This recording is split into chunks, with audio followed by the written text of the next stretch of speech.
Motul, champion du monde en MotoGP, champion du monde en endurance, champion du monde de motocross. Motul, c'est le partenaire de la liberté de penser, de rouler, d'un art de vivre pour tous.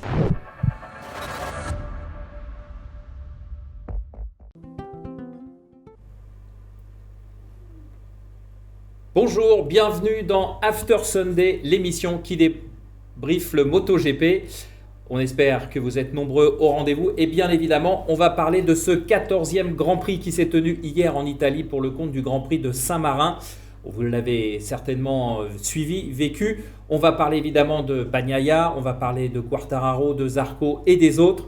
Pour parler, pour aller dans ce sens, oula, c'est un petit peu dur ce soir, mais on va y arriver. J'ai Thomas Morcellino avec moi en plateau. Salut Thomas. Salut. Voilà. Et exceptionnellement, Michel est encore sur la route, donc il est en visio. Salut Michel. Salut. Voilà, donc comme je le disais, on va parler de ce débrief du Grand Prix de Saint-Marin. Et puis, on va aussi parler, parce qu'il y a eu beaucoup d'actualités ce week-end, on reviendra un petit peu sur ce 84e bol d'or. On parlera également du World SBK qui s'est tenu à Barcelone. Tout ça avec notre invité Christophe Guyot. Alors, vous le voyez, la chaise est vide. On remercie la SNCF pour cela parce que Christophe nous avait promis d'être là en temps et en heure. Malheureusement, c'était sans compter sur les aléas de la SNCF. Donc, il nous rejoindra en cours d'émission. Voilà, Christophe Guyot, bien évidemment, le team manager du GMT 94. Allez, on passe tout de suite au débrief de Michel Turcot.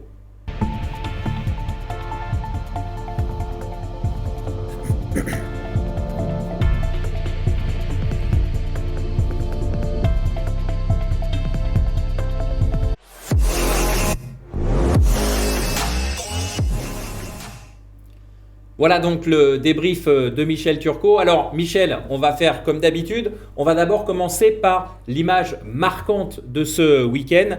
Et on peut dire que l'homme qui a un petit peu tiré aussi la couverture à lui, c'est Enea Bastianini. Oui, Eric, c'est vrai qu'on aurait pu encore parler mettre en avant la performance de Pecco Bagnaia, c'est ce qu'on va faire après. Mais c'est vrai que une fois n'est pas coutume, Enea Bastianini nous a fait une course incroyable. Enfin, une fois n'est pas coutume. C'est la première fois qu'il monte sur le podium. C'est son premier podium en MotoGP. Donc, c'est vrai que c'est le rookie qu'on n'a pas encore trop vu, dont on n'a pas encore trop parlé. Il fait une première saison, on va dire, discrète. On rappellera quand même qu'il roule dans l'équipe Avintia avec une Ducati GP19. Donc, il est loin d'avoir le dernier modèle de la marque italienne. Il a fait un début de saison on va dire moyen, hein, mais il est dans les points, il tombe pas, il apprend, et là depuis 2-3 courses, il dit qu'il a trouvé la recette pour faire fonctionner cette moto. Il a compris des choses, et puis Aragon il fait une belle course, et là carrément il fait une course exceptionnelle. Alors on rappelle que c'est un pilote de Rimini, il est chez lui, oui. Donc il connaît bien le circuit. Il y avait ses amis, sa famille qui étaient là, donc certainement un petit coup de boost supplémentaire. En tout cas, il est 12e sur la grille, 9e au premier tour, et puis il remonte, et puis il double du bon monde, hein, il double sur la fin. Il s'attaque à Mir, Marquez, Miller pour s'offrir ce podium. Donc c'est vraiment l'exploit du week-end, on va dire. Alors justement, Michel, on va aussi en parler parce que ça concerne Bagnaia. Saint-Marin, c'est aussi la piste de développement et d'essai pour Ducati. Et ça lui a bien servi aussi à Pecco pour aller chercher ce deuxième succès d'affilée. Tout à fait, Eric. Alors, un dernier mot sur Bastianini. C'est vrai que c'est un pilote, on rappellera quand même qu'il est champion du monde Moto 2 en titre. Ouais. Et c'est vrai que c'est un pilote, alors c'est un pilote italien qui n'est pas dans l'écurie de la VR46. Donc, c'est vrai, il est un peu moins exposé sous les projecteurs que ouais, un dissident, il y en a eu d'autres. Donc, c'est vrai que c'est aujourd'hui, c'est Carlo Pernat qui s'occupe de lui. C'est un pilote qui est là depuis longtemps, hein. En 2013, il était en Rookies Cup, il gagne 2 courses, je crois. Il débute en Moto 3 en 2014. Il s'est battu pour le titre en 15 et 16, mais bon, c'est vrai que c'était un pilote irrégulier, il n'était pas forcément bien entouré. Et là, son titre, même l'an dernier, il est presque passé, on va dire, inaperçu. Donc aujourd'hui, il fait partie des jeunes pilotes à suivre. Ouais, juste retour des choses, on va dire, sur ce Grand Prix de Saint-Marin. Donc du coup, maintenant, une Ducati peut en cacher une autre, et Dieu sait s'il y a eu des Ducati aux avant-postes. Donc, nouvelle victoire de Pecco Bagnaia, qui donc maintenant s'installe dans la peau du concurrent presque direct, on en reparlera un petit peu plus tard, de Fabio Quartararo pour le titre, hein, Michel. Oui, donc c'est vrai que Pecco, il a mis du temps à remporter son premier succès en MotoGP. Il a fait Aragon la semaine dernière et là, voilà, il a mis 2 ans et demi pour gagner sa première course et là, il en enchaîne 2 d'affilée. On va parler un peu d'état de grâce. Hein. Aragon, il dit qu'il est arrivé, la moto était celle avec laquelle il avait roulé à Silverstone. Ils ont pratiquement pas touché les réglages. Il fait une course incroyable. Et puis là pareil, dès le début des essais, il est bien. Alors voilà, Eric, tu l'as dit. Misano, c'est un circuit où les Ducati roulent énormément, donc il y a forcément un petit avantage là-dessus. C'est aussi un circuit sur lequel les pilotes de la VR46 s'entraînent énormément, donc ils connaissent ça par cœur. Là encore, la famille, les amis, le soutien du public, donc bon, tout ça a fait qu'il y a un petit boost supplémentaire. En tout cas, encore une course incroyable, hein, pole position, départ en tête, et puis voilà. Il avait fait le choix du pneu tendre à l'arrière, ce que n'avait pas fait Fabio, ce qui lui a permis de faire le break en début de course, et ensuite il a parfaitement géré son avance, même si Fabio est revenu sur la fin. Voilà, il a profité aussi de la vélocité de sa moto. Alors à Aragon, Marquez avait dit Pecco, vraiment, il est impressionnant. Il freine aussi fort que freinait Dovi. Donc Marquez, ça lui rappelait ses duels avec Dovizioso. Mais en plus, il a une vitesse de passage en virage supérieure à celle qu'avait Dovi. Alors c'est vrai que la moto a progressé en termes de maniabilité et de vitesse au point de corde, mais aussi le style de Bagnaia convient bien. Il s'est bien adapté à cette moto. Il en tire peut-être mieux les points forts que ne le faisait Dovizioso. Ouais, puis même par rapport à Miller, qu'on pensait quand même être la tête d'affiche et la figure de proue de l'usine officielle, hein, de l'équipe officielle, là il est en train de changer de statut parce que Miller, il a encore, il avait la même montre pneumatique, hein, ils avaient fait tous les deux le même choix, mais finalement Miller, ça fait quand même plusieurs courses où il subit la domination et en fin de course il a du mal. Ouais, tout à fait, hein, c'est Bagnaia qui a pris le pouvoir chez Ducati. Après que Zarco l'ait eu fait sur la première partie de saison, là, clairement, Miller est en retrait, quoi. Il est un step en dessous, c'est clair. Alors, on le disait, donc Bagnaia maintenant qui se met dans la peau du concurrent direct de Fabio Quartararo. Alors Fabio, il a fait encore une fois une course exceptionnelle. Il l'a dit, hein, en début de course, c'était les attaques des pilotes Ducati. Tout le monde, c'était Ducati contre Quartararo. Il s'est pas laissé impressionner. Il est rentré dans son rythme. Et en fin de course, avec, comme tu l'as dit, ce choix de pneumatique arrière différent, donc le médium au lieu du soft, on a bien cru qu'il allait inverser le cours des choses, mais au final, c'est 20 points de récolté et c'est une deuxième place solide. Oui, bon, c'est vrai qu'il a fait une super remontée, mais après, il a été le premier à reconnaître que recoller à Pecco était une chose et essayer de le doubler en était une autre. Hein. Fabio était mieux dans le premier et le dernier partiel du circuit, Bagnaia était beaucoup mieux dans le deuxième et le troisième. Et aller doubler à Misano, c'est pas évident. Il faut vraiment pouvoir avoir la vitesse et pouvoir se jeter à l'intérieur d'un virage. Et ce qu'il a pas fait. Il faut dire aussi que, bon, même s'il dit qu'il a pris beaucoup plus de risques qu'il n'aurait dû peut-être en prendre dans sa position au championnat, il n'a pas du tout pensé au championnat. Il a tout donné, mais je pense que sur la fin, il a forcément, il a quand même pensé un petit peu, quoi. En tout cas, superbe course. Et encore une fois, il est le seul pilote Yamaha à sortir du lot ce week-end, quoi. Ouais. Et justement, le contraste, tu sais, on a dit au cours des précédentes émissions qu'il avait franchi un cap, que c'était plus le même, qu'il avait mûri. Le contraste est saisissant entre l'année dernière où il fait sa course et il chute, il se précipite, enfin on sent qu'il se précipite, et là cette année il est quand même à la bagarre, il se donne, comme tu viens de le dire, à 110% dans le dernier tour et il maîtrise. Et là c'est la différence. Ouais.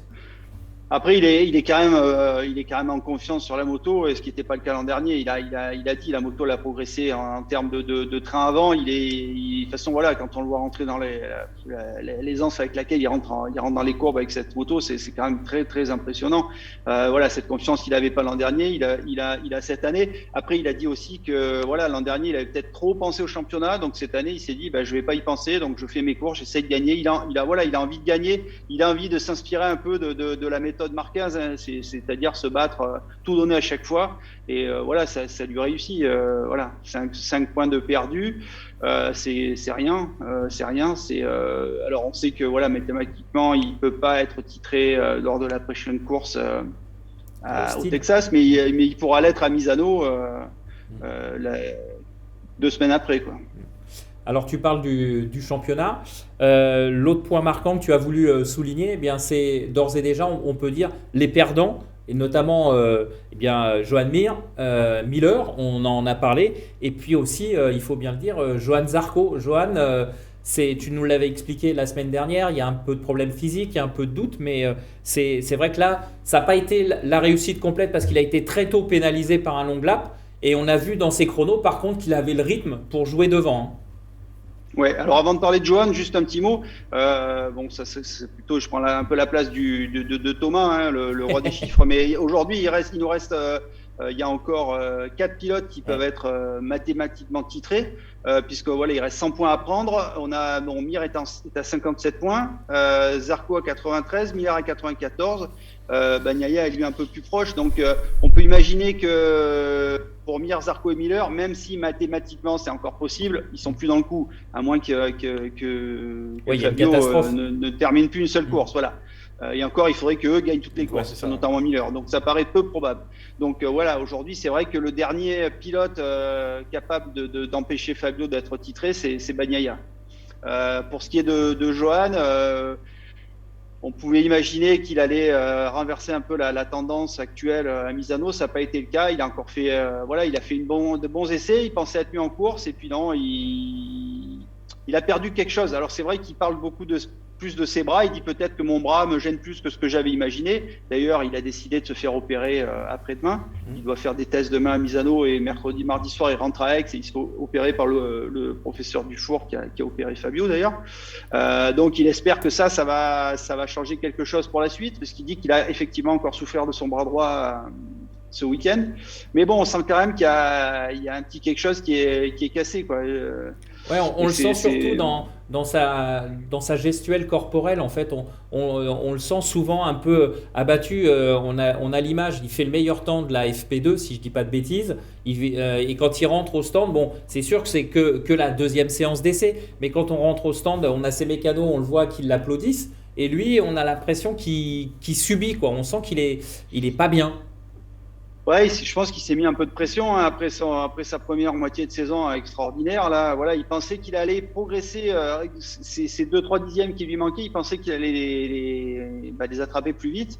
Et en fait, voilà, quand il voit aujourd'hui Bagnaia ou même Martin, ce qu'ils arrivent à faire sur cette moto, lui, il n'en est pas encore capable. Et je pense que voilà, ça le mine un peu, quoi. Ça le mine un peu. Parce que on a parlé des compliments qu'avait fait Marquez sur Bagnaia, mais Fabio a fait les mêmes hier, en disant que Pecco avait une vitesse en entrée de virage assez incroyable avec cette moto. Et voilà, je pense que d'entendre tout ça, Johan, ça le fait gamberger aussi, quoi. Alors, tu voulais rajouter quelque chose, Thomas? Vas-y. Quand tu parles des entrées de virage, Michel, j'ai cru comprendre aussi que Bagnaia s'est beaucoup inspiré des datas de Lorenzo ce week-end. Enfin, en tout cas, il l'a avoué. Il disait que justement pour améliorer ses freinages, il a utilisé des datas. Et ça fait déjà plusieurs années, depuis qu'il est sur Ducati, qu'il utilise ces datas. Mais là, apparemment, il a trouvé quelque chose ce week-end qui lui permet d'entrer mieux dans les virages. Donc après, je ne sais pas si c'est lié à ça, mais en tout cas, ça a dû jouer. Bon, après, chez Ducati, ils ne dorment pas non plus, hein. Ils essaient. La moto, elle est. Alors même si le développement est figé, ils essaient beaucoup de choses en termes de châssis, en termes d'électronique.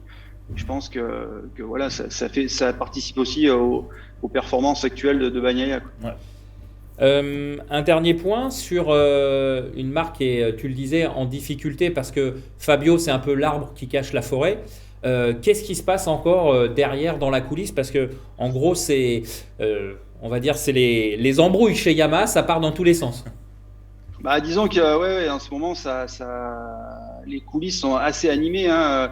ce week-end, on devait avoir la présentation de la future équipe, l'équipe qui va remplacer l'équipe Petronas. Donc, on sait que Razlan Razali, donc l'ex-directeur du Sepang, du circuit Sepang, qui est le propriétaire de l'équipe Sepang Racing Team, a signé un nouveau contrat avec Carmelo Ezpeleta, un contrat de 5 ans, donc pour que son équipe se maintienne en MotoGP. Mais entre-temps, il y a eu fâcherie avec Johan Stigefeld, qui n'a pas accepté les conditions qui étaient proposées. Johan Stigefeld, c'est le directeur de cette écurie depuis de nombreuses années. C'était le bras droit jusqu'à présent de Razali. On sait que Zielenberg aurait été promu dans un rôle un peu plus important. Bref, il y a un peu la panique, enfin pas la panique, c'est un peu de la confusion. Et ce qui fait que le sponsor principal, la With You, qui devait présenter son équipe à Misano, a décidé de ne pas le faire. Donc, qu'est-ce qui se passe? On se demande un peu qu'est-ce que va être la suite. Par la même occasion, on a la bande AVR 46 qui se rapproche de Yamaha en proposant que son équipe Moto 2 devienne un peu une écurie junior pour essayer de contrer un peu la politique KTM et Ducati qui est en train de rafler tous les jeunes pilotes. Il y aurait aussi là-dedans l'équipe With You. En même temps, chez VR 46, l'argent saoudien là, semble de plus en plus un mirage. Voilà. Oui, un donc, mirage. Est-ce qu'on va pas finir par avoir VR46 qui récupère des Yamaha avec With You? C'est aujourd'hui, on se demande un peu ce qui va naître de tout ça, quoi. Même si des contrats sont déjà signés entre Ducati et VR46 et certainement entre Razali et Yamaha, quoi. Et puis très rapidement pour finir, avant de passer à la chronique de Thomas, Michel, deux petits mots. C'était le retour d'Andrea Dovizioso, ça a été compliqué. Et puis Viñales, des essais pas trop mauvais, on peut dire ça comme ça. Et en course, beaucoup plus compliqué, surtout si on fait la comparaison par rapport à Alex Espargaro. Ouais, Maverick avait découvert la moto, il avait déjà un peu roulé à Misano, hein, c'était sa première prise de contact, donc là, ça l'a forcément aidé. En tout cas, aller chercher un chrono. Après, on sait que Viñales est un pilote super rapide, donc voilà, il s'est employé à faire une belle performance aux essais. En course, forcément, c'est plus dur. Il connaît toujours pas cette moto, il doit adapter son pilotage à un V4 après toutes ces années sur un 4 en ligne.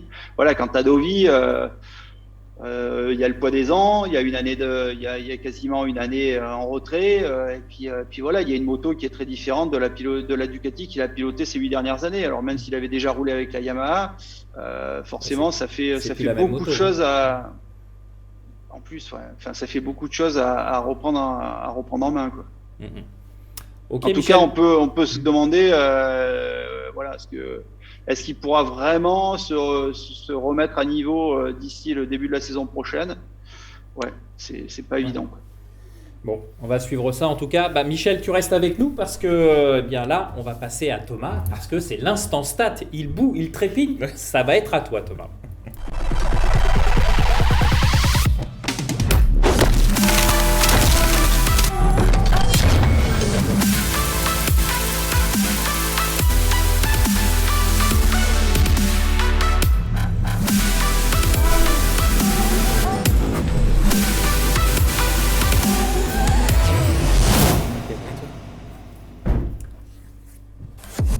Voilà donc l'instant stat et regardez, on va faire un plan large du côté de la réalisation. Ça y est, monsieur SNCF nous a libéré Christophe Guyot. Bonsoir Christophe, merci en tout cas de ton effort et merci de nous avoir rejoints. Bonsoir Eric, bonsoir Tom et bonsoir évidemment Michel et à toutes et à tous. Salut Christophe. Okay. Allez, on rentre dans le vif du sujet pour l'instant stat de Thomas. Tu commences par quoi Thomas ce soir? Écoute, on va encore reparler de Ducati puisqu'on en a parlé encore la semaine dernière, mais la semaine dernière j'avais mentionné que c'était la 149e course en 500 MotoGP sur le podium, où il y a au moins une Ducati qui figure sur le podium. Là on a atteint les 150. Aussi chose assez remarquable, on a eu un doublé encore en qualif. Donc avec Bagnaia en pole devant Miller. Pour l'écurie officielle, c'est la première fois que ça arrive sur 2 courses de suite depuis que Ducati est engagé en MotoGP, donc depuis 2003. Et par contre, c'est arrivé, mais avec pas forcément les Ducati officiels, c'était arrivé en 2018. Il y a eu 3 courses d'affilée où les Ducati ont fait un doublé en qualif, mais avec les Ducati Factory, c'est jamais arrivé. Ensuite, on mentionnait tout à l'heure que c'était le terrain de jeu, ou en tout cas le terrain d'entraînement des Ducati, mais mine de rien, depuis 2007 que le circuit de Misano est revenu au calendrier, du MotoGP, la Ducati n'a pas forcément triomphé, parce que c'est que la 3e victoire Ducati sur ce tracé. Avant, il fallait remonter à 2018 avec Dovizioso, mais avant cela, c'était 2007, la première édition. Ah oui.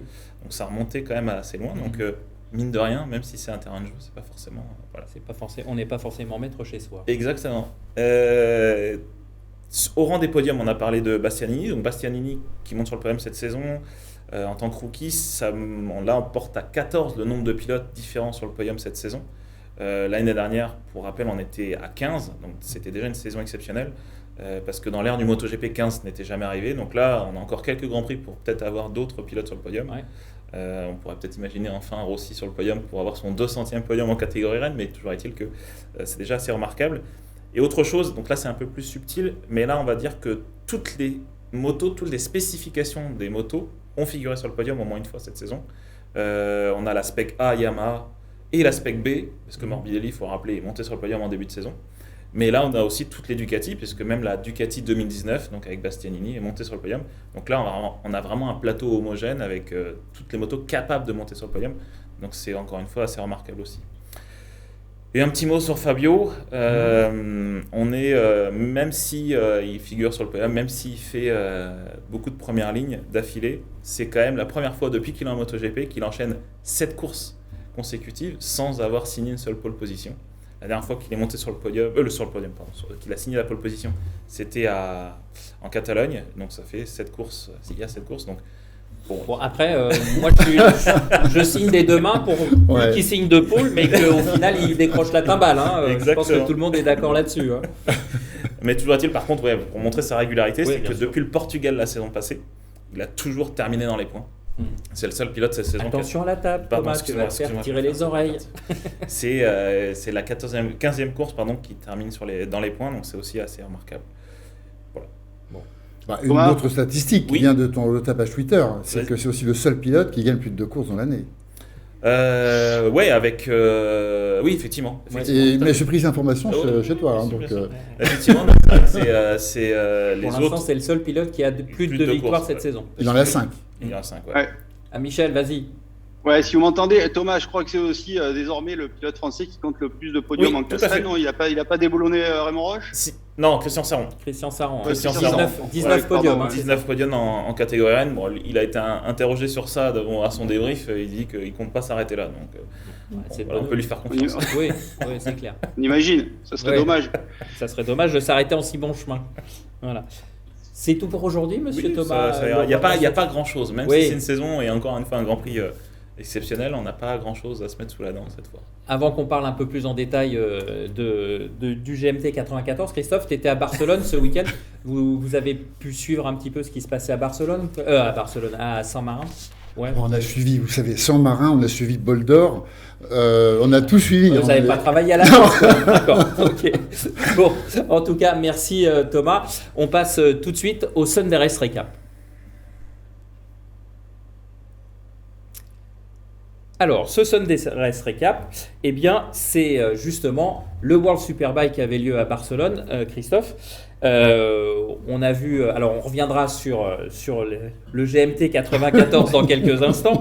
Ce Superbike à Barcelone, eh bien, ça a été l'occasion, comme à Saint-Marin, de voir une domination Ducati, puisque les Ducati ont fait un triplé en première manche. Alors, il y a eu un petit peu de malchance aussi pour Toprak Razgatlioglu qui a subi un problème en première manche. Donc, du coup, il n'a pas marqué les points auxquels il pouvait prétendre et c'était ceux de la victoire. Il n'y avait globalement pas de suspense là-dessus. Donc, sauf erreur, je crois que Paul Denning a dit que c'était un problème d'allumage. Je ne sais pas si toi t'en... Non, alors c'est pas ça exactement. Ils sont écœurés parce que ça n'arrive jamais et c'est vrai. C'est l'alternateur. Ah, d'accord. En fait, la batterie ne rechargeait plus l'alternateur. Et donc il est tombé. Et donc il se met en panne d'alternateur, donc d'électricité qui effectivement vient alimenter les bougies, enfin les bobines. Voilà. Ok. Mais donc du coup, ce coup du sort a un avantage pour nous, c'est que ça relance encore une fois encore un peu plus le championnat. Il y avait 8 points d'écart quand ils étaient partis de Manicourt entre Jonathan Rea et Toprak Razgatlioglu. Désormais, il n'y a plus qu'un point et là, on va enchaîner 3 courses successives. On est à Barcelone. Le week-end prochain, vous êtes à Jerez, si je ne dis pas de bêtises, et après, ça sera Portimao. L'Argentine. Non, Portimao. Ah, mais ils font l'impasse sur Portimao. Donc voilà. donc est-ce que les Ducati seront l'arbitre du duel entre Kawa, Yamaha et entre Razzaglioglu et Rea? Juste une petite réflexion. L'ambiance, elle est un peu retombée entre Kawasaki et Yamaha, Christophe?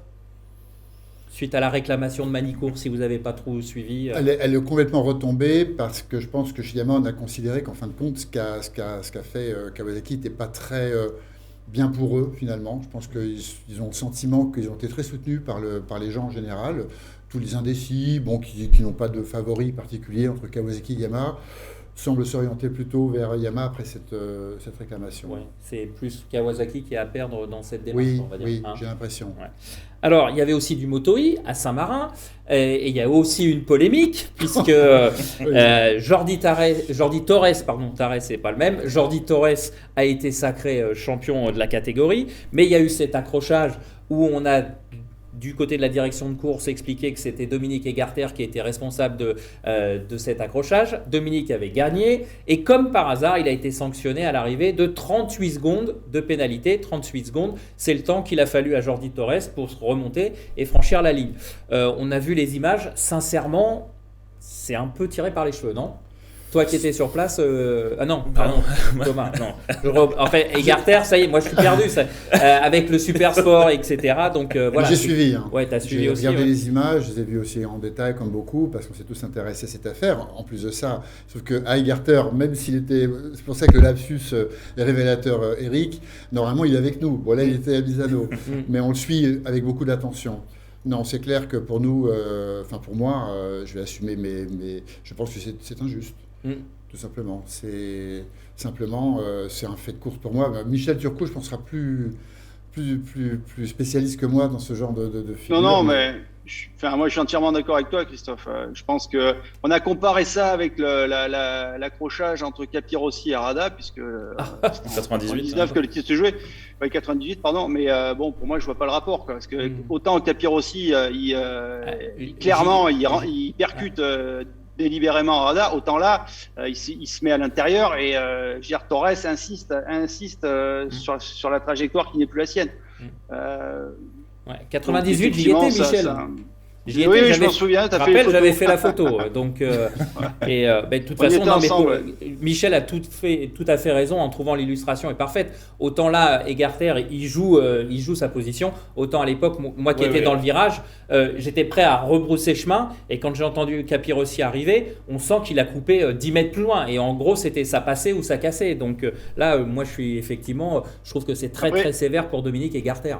Ouais. Après, ces motos c'est aussi des motos qui font 300 kilos, qui sont pas aussi maniables que pouvait l'être une 2,5 Aprilia à l'époque, ni même aujourd'hui une moto 2, voire une moto GP, quoi. C'est des motos très lourdes, qui sont difficiles à maîtriser au freinage. Donc c'est soit on dit, on se double plus en moto I, soit on considère qu'il faut un peu de place pour passer, quoi. Ok. Et puis je vous rappelle, on est en direct sur les plateformes live de Facebook et de YouTube. N'hésitez pas à poser vos questions puisque depuis le numéro de rentrée de la semaine dernière, vous pouvez poser vos questions. On les recentralise dans une rubrique qui viendra en fin d'émission, que ce soit pour Christophe Guyot, notre invité, pour Thomas ou pour Michel. Donc n'hésitez pas à poser vos questions, on les regroupe. Et puis Sunday Race Recap, on va parler de ce 84e bol d'or, messieurs. Un bol d'or, on n'arrive plus à trouver les adjectifs pour le qualifier parce que ça a été une hécatombe, il faut bien le dire comme ça, du côté des machines officielles. Jamais on avait vu autant de problèmes pour les machines officielles. Je vais peut-être passer la parole tout de suite à Christophe parce que tu as une antériorité aussi avec ces titres de champion du monde en endurance. De mémoire, toi aussi, est-ce qu'il y a une édition qui te revient d'un bol aussi compliqué pour les officiels ? Non, absolument. Je pense qu'il faudrait revenir extrêmement loin en arrière. C'est marrant parce que je m'attendais un peu à cette question. Pour moi, il faudrait revenir, non pas au bol d'or, mais au 24 heures du Mans 91, remporté par Rachel Nicot, Bonnehuile et sur la Yamaha Finacor. Sur la Yamaha Finacor, pour trouver une telle hécatombe de machines officielles. Depuis, je n'ai pas souvenir. Bon, juste une remarque, effectivement... Thomas, Moto 2, Moto 3, on les a un tout petit peu zappés. Juste 2-3 mots très rapidement. Oui, écoute, en Moto 3, on va commencer par le Moto 3, donc en triplé italien, donc avec Denis Foggia qui encore rafle la mise devant Niccolò Antonelli et Andrea Mignot. faut rappeler juste que Romano Fenati avait quand même dominé le début de course. Il est parti à la faute en tombant assez bizarrement. Difficile à expliquer. Sergio Garcia fait quand même une belle opération parce qu'il termine au pied du podium en 4e position. Mais ce qu'il faut quand même noter, c'est que Acosta termine encore quand même assez loin. Mais surtout que Foggia et Garcia maintenant sont à égalité de points en 2e position du classement et qu'ils sont à 42 points d'Acosta. Donc lui non plus n'a pas encore le titre de jouer. Et on arrive sur des circuits, en tout cas sur le circuit des Amériques là prochainement, que Acosta ne connaît pas. Ça peut jouer en faveur de Foggia. Garcia peut-être le connaît un peu moins aussi. Donc on verra. Et en Moto 2, on a encore une belle victoire de Raúl Fernandez qui décroche sa 6e victoire de la saison. Encore blessé à la main, donc c'est quand même assez remarquable aussi. Il termine, mine de rien, donc c'est une petite parenthèse, il est rookie de l'année. Bon, assez facilement, voilà. Mais il a été sacré rookie de l'année. Et donc il termine devant Rémi Garner, qui a fait un début de course assez compliqué, mais qui a pu remonter et, encore une fois, terminer sur le podium. Lui aussi, il assure les points un peu à la Fabio, en 2e position. Canet qui fait une troisième place sur la Bosco Scuro, donc qui est une speed-up. Ça a été renommé cette année, mais voilà. Et Sam Lowe qui termine au pied du podium également. Donc voilà, donc au classement, on a toujours Rémi Garner qui est devant et Raúl Fernandez qui remonte à 34 points. Donc encore une fois, là, le rookie peut gagner le titre encore cette saison. Voilà. Ok, très bien. Et désolé de les avoir oubliés. Donc on revient à ce 84e bol d'or. Michel, tu étais sur place. Hein. Toi aussi, hein, tu suis l'endurance aussi depuis pas mal de temps. Une édition... Je sais pas, moi j'arrive pas à trouver le mot, surprenante, surréaliste, je sais pas.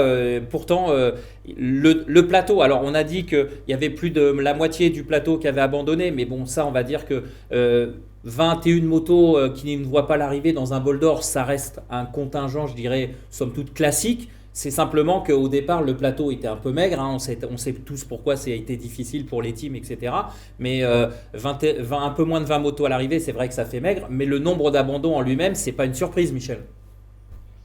Après, pour ce qui concerne les officiels, voilà, c'est parti. Suzuki a mis la barre très très haut aux essais. Il y a eu une petite surenchère, je pense, entre la Honda, la Kawa qui était un peu pendue derrière, la BM, la Yamaha Duyart. Voilà. Après le Ricard, là j'y suis encore actuellement. Et derrière moi, il y a la ligne droite du Mistral qui fait 1,8 km. Voilà, c'est quand même un banc d'essai compliqué pour les moteurs. Je sais pas, Christophe. On discutait avec les techniciens de chez Suzuki au niveau télémétrie, c'est 20 secondes à pleine charge et c'est 12 secondes à pleine charge sur le 6e rapport. Donc ça fait ça tous les tours, ça fait un peu beaucoup, Christophe. C'est le piège dans lequel il ne faut pas tomber.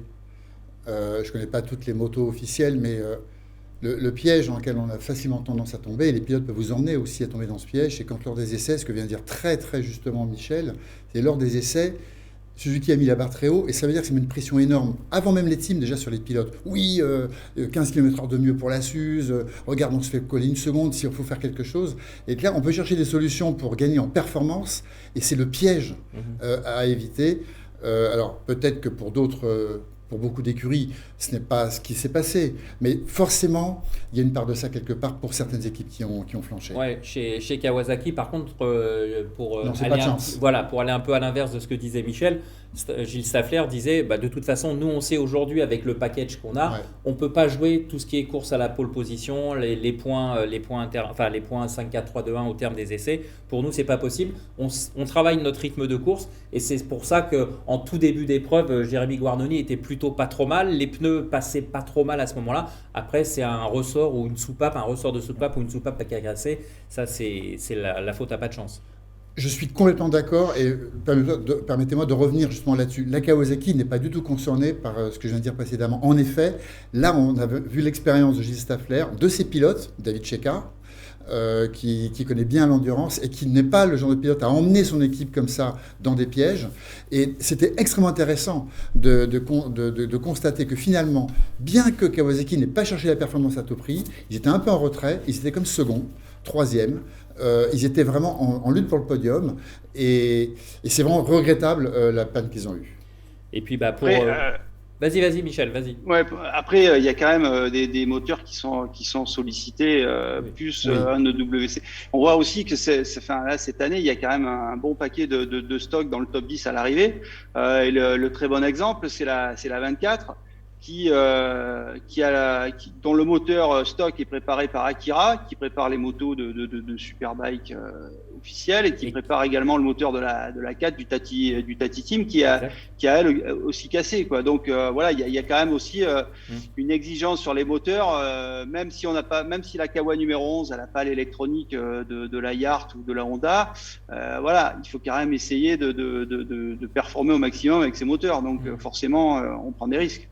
Et puis, avant de parler évidemment du résultat brut, il faut signaler aussi, ça laisse présager peut-être des bonnes surprises peut-être à Most. C'est aussi la performance de la Ducati qu'on n'avait jamais vue à pareille fête en début d'épreuve. On les a suffisamment critiqués par le passé au Mans, etc. parce qu'il y avait encore beaucoup d'erreurs. Sur chaque course, ils ont l'air de progresser. Bon, c'est pas encore la panacée, on est bien d'accord. Mais voilà, elle était troisième. Bon, il y a la chute malheureuse de Mathieu Ginès. On pensait qu'il s'était fait mal, mais finalement ça va pas trop mal. Mais cette Ducati, sur les courses sprint, il faudra certainement à un moment ou à un autre en tenir compte. Ah oui, mais c'est évident que c'était, je trouve, l'autre déception de ce Bol d'Or, c'est qu'on pouvait se mettre à rêver de voir une Ducati sur le podium d'une course comme le Bol d'Or. Ce serait une première sur un podium, et on pouvait vraiment y croire, et l'histoire aurait été vraiment très belle. Et en l'occurrence, c'est dommage, parce que c'est sur chute qu'elle abandonne, et non pas sur casse moteur. Bon, alors après, c'est la domination sans partage de Suzuki, cette 84e édition du Bol d'Or.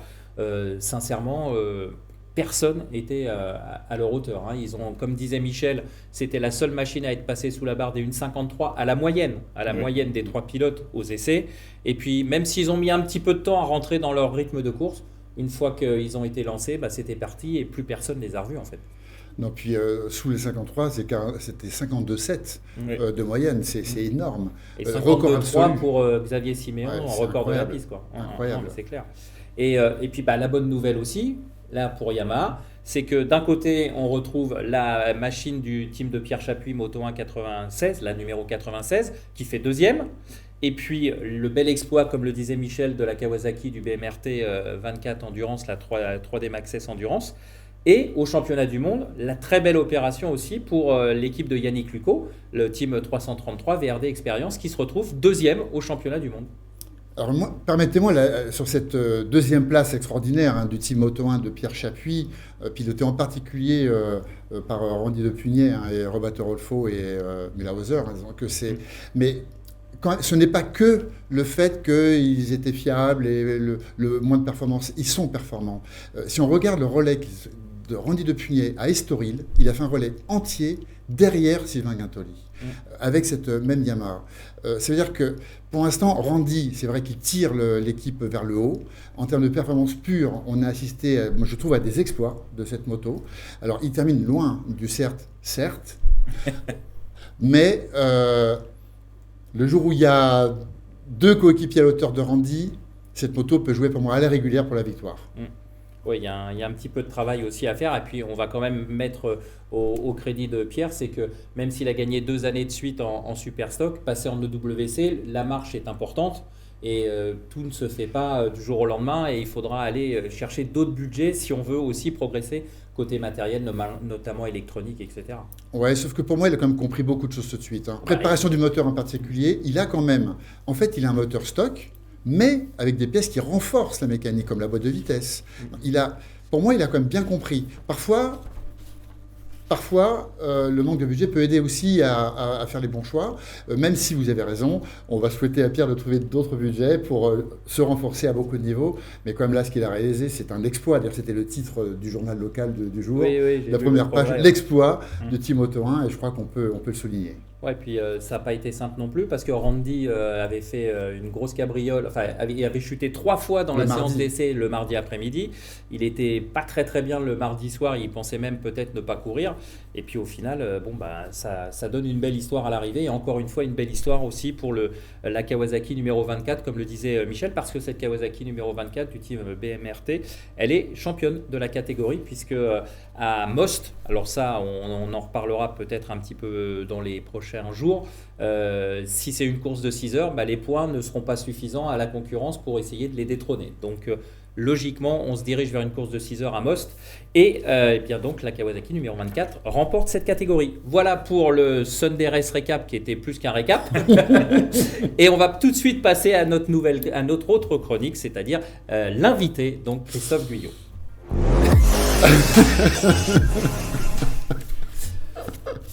Voilà, notre invité Christophe Guyot. Encore une fois, merci Christophe et encore merci à la SNCF. Tu peux te faire rembourser le billet, j'espère.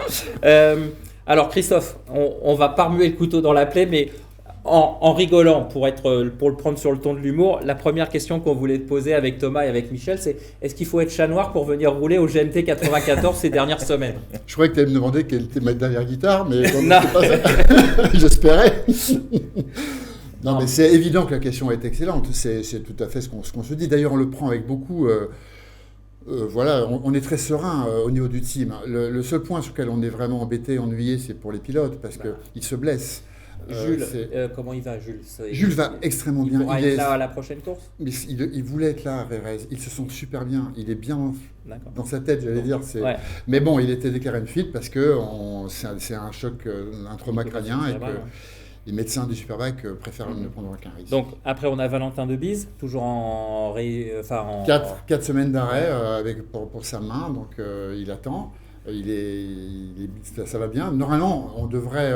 Non, c'est sûr qu'il roulera en Argentine avec nous parce qu'on veut lui offrir une deuxième chance. D'accord. Donc c'est en Argentine. C'est ce que. Ouais, c'était la question. Voir Portimao parce qu'on avait dit à Andy Verdoya qu'il ferait les 2 prochaines courses et qu'ensuite, en fonction de l'état de la main de Valentin Debise, on voulait promettre d'abord à Valentin d'aller au bout du projet, de récompenser la wildcard et d'aller au bout du projet. Donc du coup, tu as répondu à moitié à notre question parce que désormais c'est Andy Verdoya qui est blessé. Oui. Voilà. Donc est-ce que lui pourra être avec vous sur la prochaine? Non. Non, il ne le souhaite pas. Je pense. Voilà. Il a son championnat en Italie aussi, peut-être, non? Non, c'est pas ça du tout. Je pense qu'il a pris beaucoup en maturité. Il n'a que 18 ans.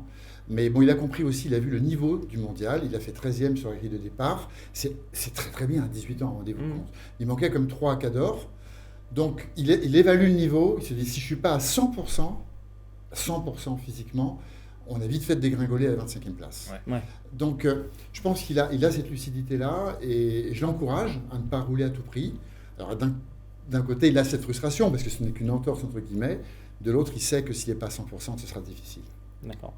Et je crois que Thomas a une question pour l'année prochaine, non? Ludovic Cauchy, déjà, avec le blessé. Oui, pardon, j'ai oublié Ludovic, oui, tout à fait. Et Ludovic Cauchy. Ludovic n'a pas de chance, il se fait rentrer dedans, lui aussi, il se fait rentrer dedans. Là, on peut pas... Andy, c'est pareil, il se fait percuter, et Ludovic, c'est pareil. Oui, et puis il y a même un moment donné où alors c'est l'un de chez nous qui a percuté l'autre. Donc là, c'est... Bon, mais c'est vrai que souvent on dit la malchance n'existe pas. On fait partie de ceux qui fonctionnent comme ça, avec cet état d'esprit. Mais là...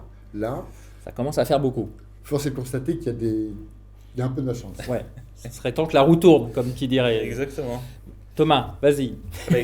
Voilà, de toute façon, c'est la question que je suis obligé de te poser. Tu étais déjà venu dans une émission précédente.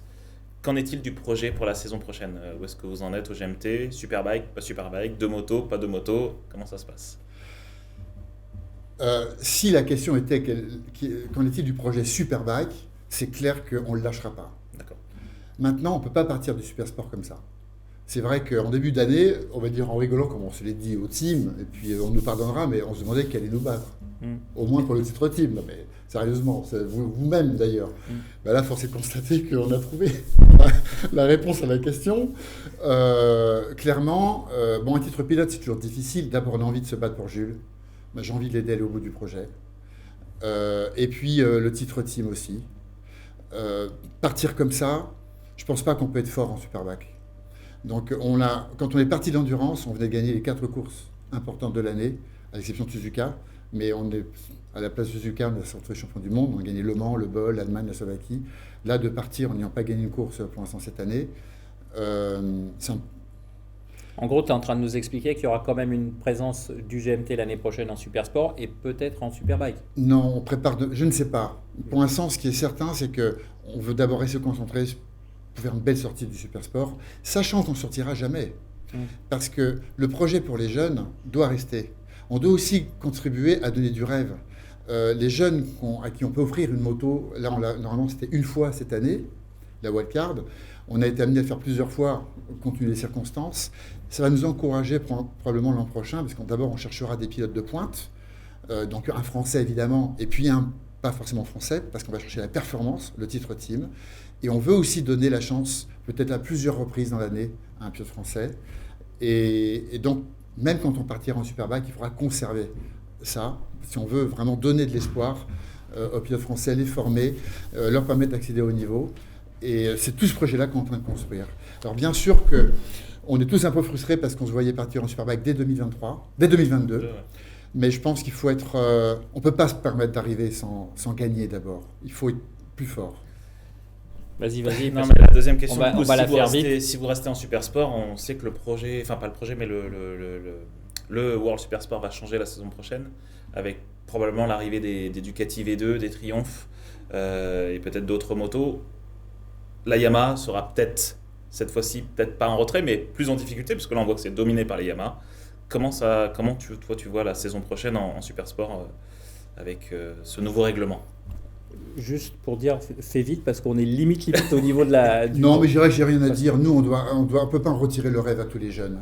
Je pense que c'est des questions techniques. J'ai pas de réponse. On verra l'année prochaine. Après, je suis simplement d'accord avec Eric De Seyne quand il dit que c'est comme dommage que ce soit pas les constructeurs qui appliquent les règles. C'est du 600 cm3.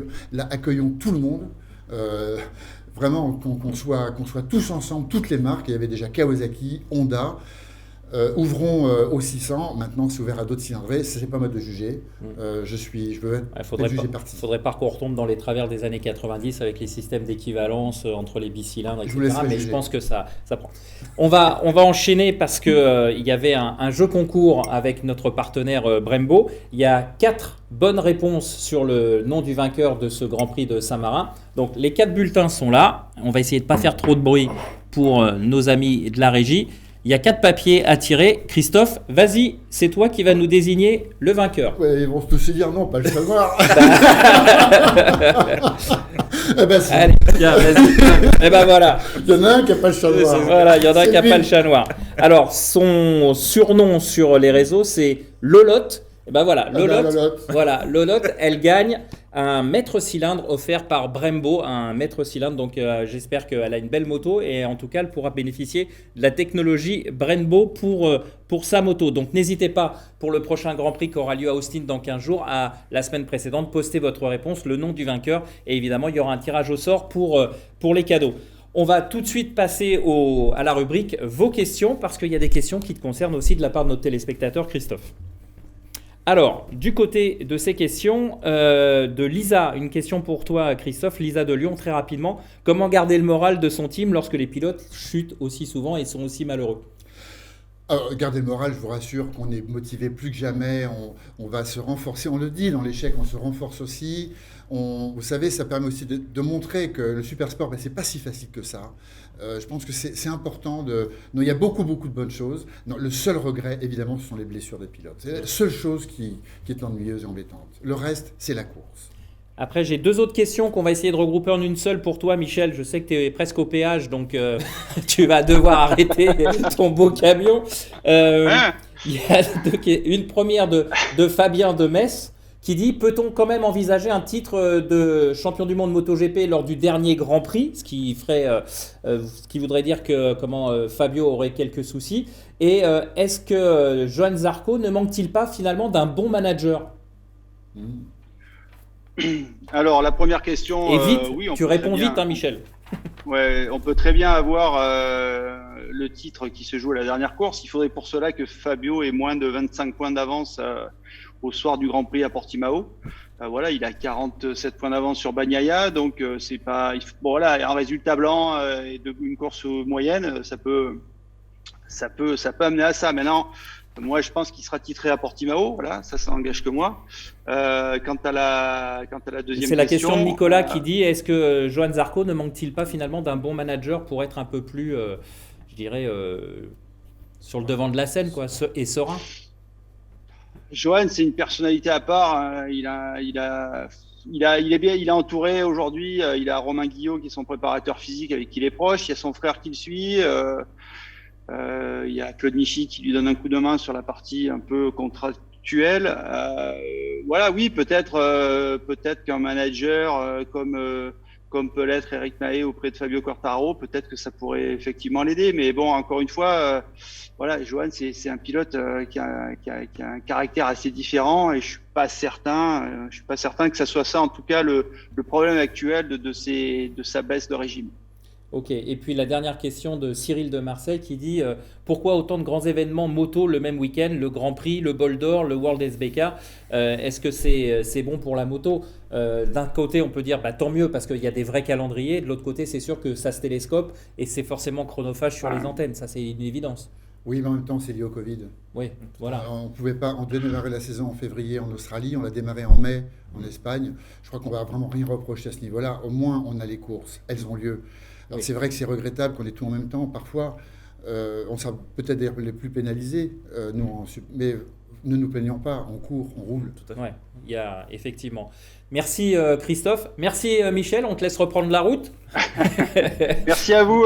Et Eric, n'oublie pas de préciser que la prochaine émission elle aura lieu le mardi soir. Oui, j'allais le faire en conclusion effectivement, puisque dans 15 jours, ça sera le Grand Prix d'Austin. Michel et Thomas seront sur place, donc avec le décalage, eh bien, ils ne pourront rentrer sur Paris que lundi soir. Donc exceptionnellement, pour le débrief du MotoGP à Austin, eh bien, on se donnera rendez-vous le mardi 3 octobre, ça c'est pour les pronostics, et l'émission ça sera le 5 octobre, donc le mardi à 19h. Voilà, on a été un petit peu speed sur la fin d'émission. Encore une fois, mille merci à Christophe d'avoir fait l'effort de revenir de Poitiers très rapidement. Thomas, merci. Michel, bon courage. Et nous, eh bien, on se retrouve dans 15 jours pour un nouveau débrief After Sunday, l'émission qui débriefe le MotoGP. C'est terminé pour ce soir. Rendez-vous dans 15 jours. Portez-vous bien.